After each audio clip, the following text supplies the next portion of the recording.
Shri B.R. Mirdha राजकीय महाविद्यालय नागौर में BA तृतीय वर्ष हिंदी साहित्य की कक्षा में आज हम चर्चा करेंगे कहानी के स्वरूप, उसके अर्थ और परिभाषा के बारे में। कहानी का उद्भव मानव इतिहास जितना ही पुराना है। जब से मनुष्य ने अपनी भावनाओं, संवेदनाओं और संवेगों को अभिव्यक्त करने की क्षमता पाई है, तभी से वह कहानी कहता और सुनता आया है। आदि मानव अपने जीवन अनुभव और अपनी कल्पना को कहानी के माध्यम से अभिव्यक्त करता रहा। समाज और संस्कृति के विकास के साथ साथ कहानी का स्वरूप बदलता रहा, लेकिन आज तक यह कायम है। कहानी कहना सुनना मनुष्य की नैसर्गिक आवश्यकता रही है। इसके माध्यम से उसने अपनी सामाजिकता का विकास भी किया है, क्योंकि कहानी ने यदि उसका मनोरंजन किया है तो उसे जीवनोपयोगी उपदेश भी दिया है। यहाँ कहानी के दो प्रमुख तत्व, दो प्रमुख उद्देश्य हमें दिखाई देते हैं। कहानी का एक उद्देश्य श्रोता और पाठक का मनोरंजन करना। लोक कथाओं में मनोरंजन का उद्देश्य प्रमुख रहता है। दूसरा उद्देश्य है जीवन के उपयोगी शिक्षा देना। अगर हम बात करें जातक कथाओं की, बोध कथाओं की, पंचतंत्र और हितोपदेश की कथाओं की, तो उनमें जीवन के लिए उपयोगी शिक्षा समाहित है। व्यवहार ज्ञान की शिक्षा देना कहानी का एक प्रमुख उद्देश्य रहा है। कहानी वाचिक परंपरा की देन है, किंतु जब हम कहानी के आधुनिक स्वरूप को देखते हैं तो पाते हैं कि कहानी घटनाओं का संयोजन मात्र ही नहीं है, बल्कि मानव जीवन की जटिलताओं, विद्रूपताओं तथा उसके अंतर्विरोधों को व्यक्त करने का सशक्त साहित्यिक रूप है। इसलिए आज भी यह एक लोकप्रिय विधा है। शुरुआत में कहानी का उद्देश्य मनोरंजन तक सीमित था, अपने अनुभवों को दूसरे तक पहुंचाने तक सीमित था। फिर उसमें उपदेशात्मकता का उद्देश्य जोड़ा गया, और आज मानव मन और मानव जीवन की जो जटिलताएं हैं, जो विडंबनाएं और विसंगतियां हैं, मनुष्य के मन में जो अंतर्विरोध हैं, उनको भी कहानी के माध्यम से प्रस्तुत किया जाता है।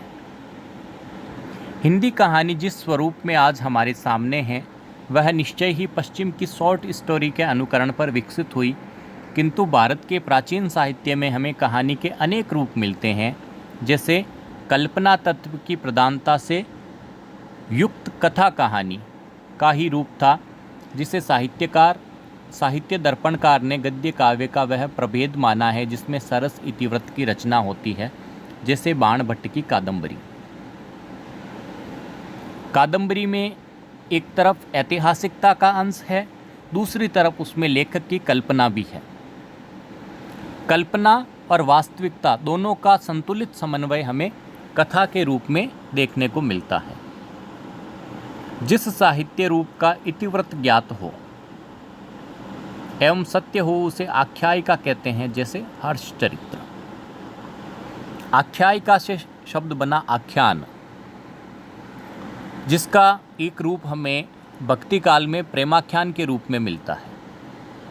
तो आख्यायिका में एक प्रसिद्ध कथानक होता है जो इतिहास सम्मत होता है, जिसमें ऐतिहासिक सत्य हो और जो जन सामान्य को ज्ञात हो, उसे आख्यायिका कहा गया।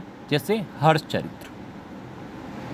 गाथा, आख्यान, वृतांत शब्द भी कथा के पर्याय के रूप में ही प्रयोग किए जाते रहे हैं। जैसे निहाल दे सुल्तान एक लोक गाथा है।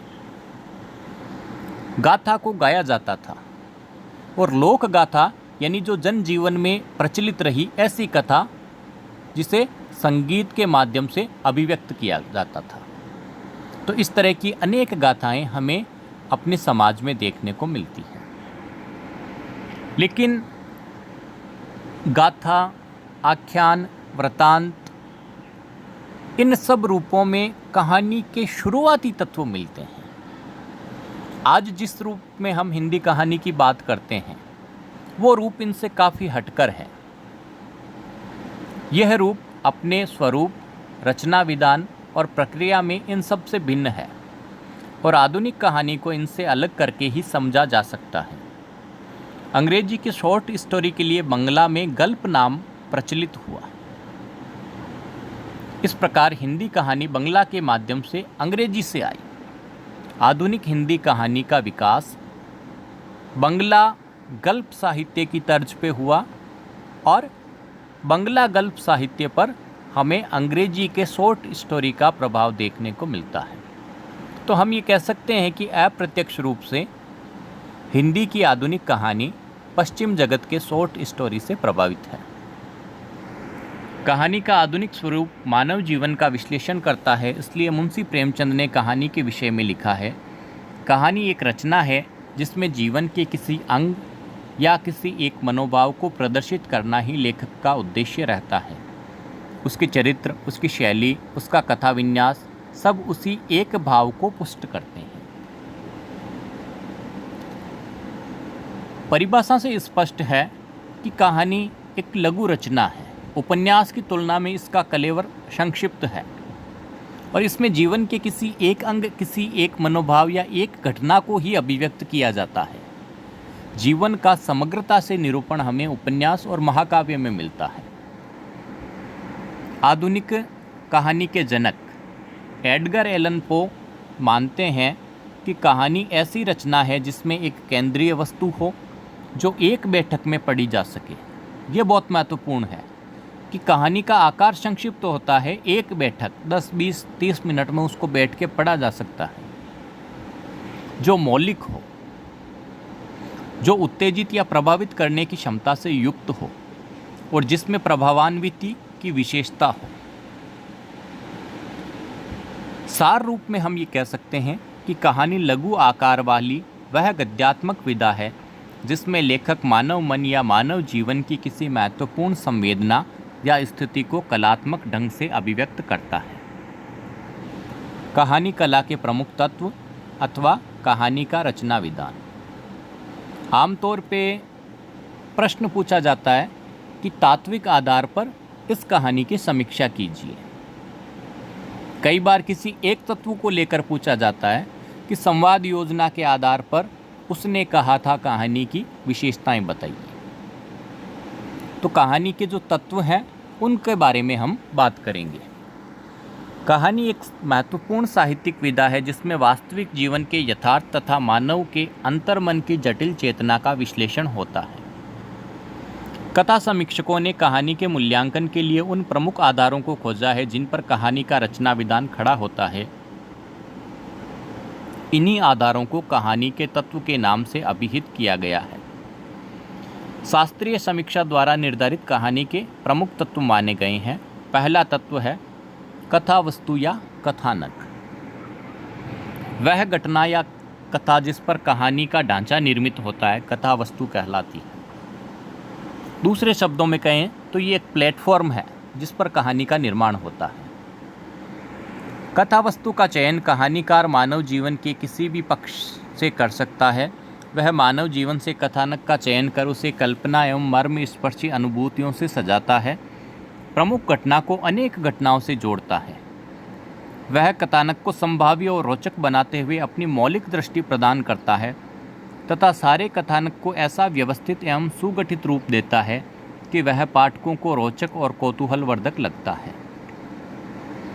विकास क्रम की दृष्टि से कथानक के 4 विकास सोपान माने गए हैं: आरंभ, विकास, चरम सीमा और अंत। कहानी का आरंभ अत्यंत आकर्षक होना चाहिए। विकास सोपान में कहानीकार कहानी की मुख्य समस्या या मुख्य घटना का रूप स्पष्ट करता हुआ संघर्ष की उत्पत्ति करता है। चरम सीमा वह सोपान है जहां कहानी की संवेदना पाठक को प्रेषित हो जाती है और पाठक कहानी की समस्या से अभिभूत हो जाता है। अंत में कहानी से प्रेषित होने वाला परिणाम या कहानी का जो मूल उद्देश्य है वो अंत में दिखाई देता है। पात्र या चरित्र चित्रण। मुंशी प्रेमचंद लिखते हैं, घटनाओं का कोई स्वतंत्र महत्व नहीं होता। उनका महत्व केवल पात्रों के मनोभावों को व्यक्त करने की दृष्टि से ही है।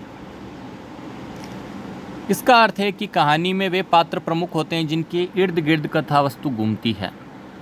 इसलिए पात्रों के चयन में कहानीकारों को सावधानी बरतनी पड़ती है। यदि पात्र सजीव, स्वाभाविक तथा वास्तविक जीवन के दुख सुख झेलने वाले हैं तो उनका तादात्म्य पाठकों के साथ सहज ही हो जाता है। कहानी में पात्रों की संख्या भी सीमित होनी चाहिए। कहानी में लेखक की दृष्टि प्रमुख पात्र के चरित्र पर अधिक रहती है, इसलिए अन्य पात्रों के चरित्र का विकास मुख्य पात्र के सहारे ही होना चाहिए। जो भी पात्र कहानी में आते हैं उनके व्यक्तित्व को पूरी गरिमा के साथ प्रस्तुत किया जाना चाहिए। उनकी भावनाओं को पूरी तरीके से अभिव्यक्ति मिलनी चाहिए। संवाद या कथोपकथन, पात्रों की आपसी बातचीत। पात्रों का वार्तालाप संवाद कहलाता है। ये संवाद कहानी के पात्रों को सजीव तो बनाते ही हैं, साथ ही वर्णनात्मकता की एकरसता को तोड़ कहानी को प्रभावशाली बनाते हैं। यहाँ पर ध्यान देने योग्य बात यह है कि जिस कहानी में संवाद तत्व की प्रधानता होगी उसे नाटकीय शैली कहा जाएगा। कई बार ये पूछा जाता है कि नाटकीय शैली क्या है। नाटक के रूप में किसी कहानी को प्रस्तुत करना नाटकीय शैली है, और नाटक का एक महत्वपूर्ण तत्व है संवाद, क्योंकि वहाँ लेखक के द्वारा वर्णन की गुंजाइश अधिक नहीं रहती। इसलिए जो भी रचना संवाद प्रदान है वो नाटकीय शैली से युक्त है। कहानी में संवाद कथानक को गति प्रदान करते हैं, पात्रों का चरित्र चित्रण करते हैं, कहानी को स्वाभाविकता प्रदान करते हैं, कहानी का उद्देश्य स्पष्ट करते हैं। इन सब कार्यों का संपादन संवादों में तभी हो सकता है जबकि कहानी के संवादों में कुछ विशेषताएं हों। कई बार प्रश्न पूछा जाता है कि संवाद योजना के आधार पर इस कहानी की समीक्षा कीजिए। तो संवादों में मुख्य बातें कौन कौन सी हैं जो किसी कहानी की संवाद योजना को सफलता प्रदान करती है? पहली बात है, पात्र, परिस्थिति एवं घटना के अनुकूल संवाद होनी चाहिए। पात्र अगर गांव का है, ग्रामीण परिवेश से संबंधित है, तो उसकी भाषा भी वैसी ही होनी चाहिए। अगर ऐतिहासिक कहानी है तो उस युग की भाषा का प्रयोग किया जाना चाहिए और संवादों को भी उस युग के अनुरूप रखा जाना चाहिए, और घटना के अनुकूल होना आवश्यक है। जैसे कहानी की कोई घटना ऐसी है जिसमें आवेश की प्रधानता है, जो पात्रों के मनोभावों को उद्वेलित करती है, जिसमें क्रोध है, उस समय संवाद भी उसी स्तर के होने चाहिए। संवाद संक्षिप्त और व्यंग्यपूर्ण हो,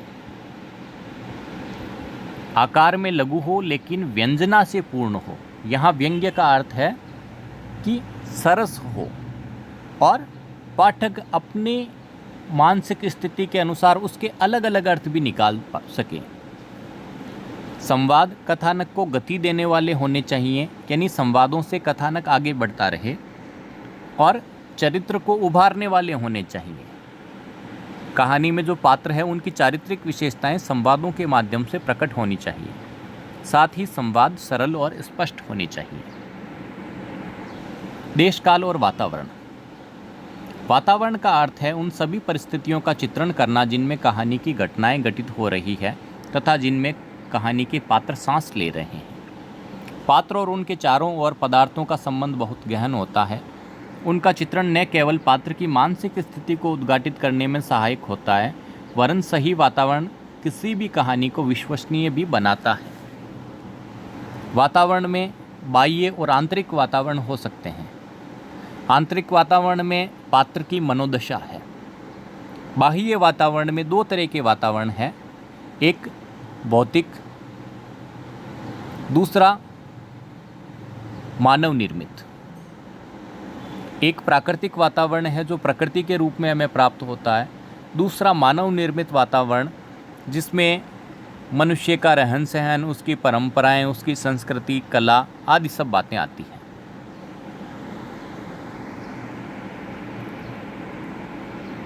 तीसरा अगला जो तत्व है वो है भाषा शैली।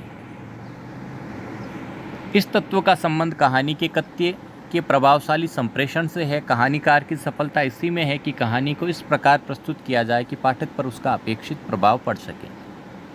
इसके लिए आवश्यक है कि कहानी की भाषा सरल, स्पष्ट, प्रभावमयी तथा पात्रों के अनुकूल हो। जब हम कहानी को वास्तविक जीवन से जोड़ते हैं तो कहानी की भाषा वास्तविक जीवन में बोली जाने वाली भाषा के निकट होनी चाहिए।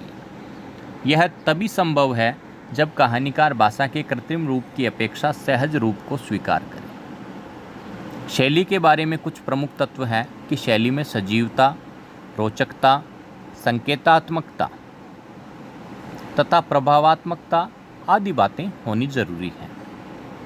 इनके साथ ही कहानीकार इन शैलियों में भी कहानी लिख सकता है, जैसे वर्णन प्रधान शैली, आत्मकथा शैली, पत्रात्मक शैली, डायरी शैली। कहानीकार अपने विषय के अनुरूप किसी एक या एक से अधिक शैलियों का उपयोग अपनी कहानी में कर सकता है। अगला तत्व है उद्देश्य। मुख्य रूप से किसी भी साहित्यिक रचना के दो उद्देश्य होते हैं। पहला उद्देश्य मनोरंजन और दूसरा उद्देश्य है शिक्षा प्रदान करना। कहानी में उपदेश नहीं होता, वह मानव जीवन की किसी सत्य का उद्घाटन करती है।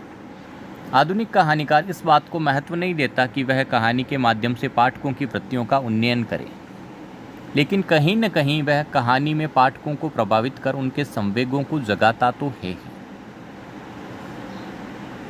जो पाठक हैं, जो श्रोता हैं, जिन्हें संस्कृत वाङ्मय में सहृदय कहा गया, जिसके मन में अलग अलग भाव, अलग अलग स्थायी भाव सुषुप्त अवस्था में रहते हैं। कहानी उन सुषुप्त भावों के उद्वेलन का कार्य करती है, उन भावों को जागृत करने का कार्य करती है। यदि वह पाठक के समक्ष आज की विकट परिस्थितियों का चित्रण कर उसके प्रति पाठक को जागरूक बनाता है, तो भी उसके लक्ष्य की सिद्धि हो जाती है। आधुनिक कहानियों में हम देखते हैं कि प्रत्यक्ष रूप से कोई शिक्षा नहीं दी जाती, न कोई उपदेशात्मकता का भाव है, लेकिन जीवन की सच्चाई को यथार्थ रूप में अभिव्यक्त करना आधुनिक कहानी का उद्देश्य है, ताकि यथार्थ जीवन की विसंगतियों, उसकी विडंबनाओं से पाठक परिचित हो सके और उनके प्रति सोचने को विवश हो सके। किसी सामान्य पाठक को चिंतन की दिशा में अग्रसर करना, उसके भावों को उद्वेलित करना, जागृत करना, यही आधुनिक कहानी का एक प्रमुख उद्देश्य है। अगली कक्षा में हम बात करेंगे कहानी के अन्य साहित्यिक विधाओं से संबंध के बारे में।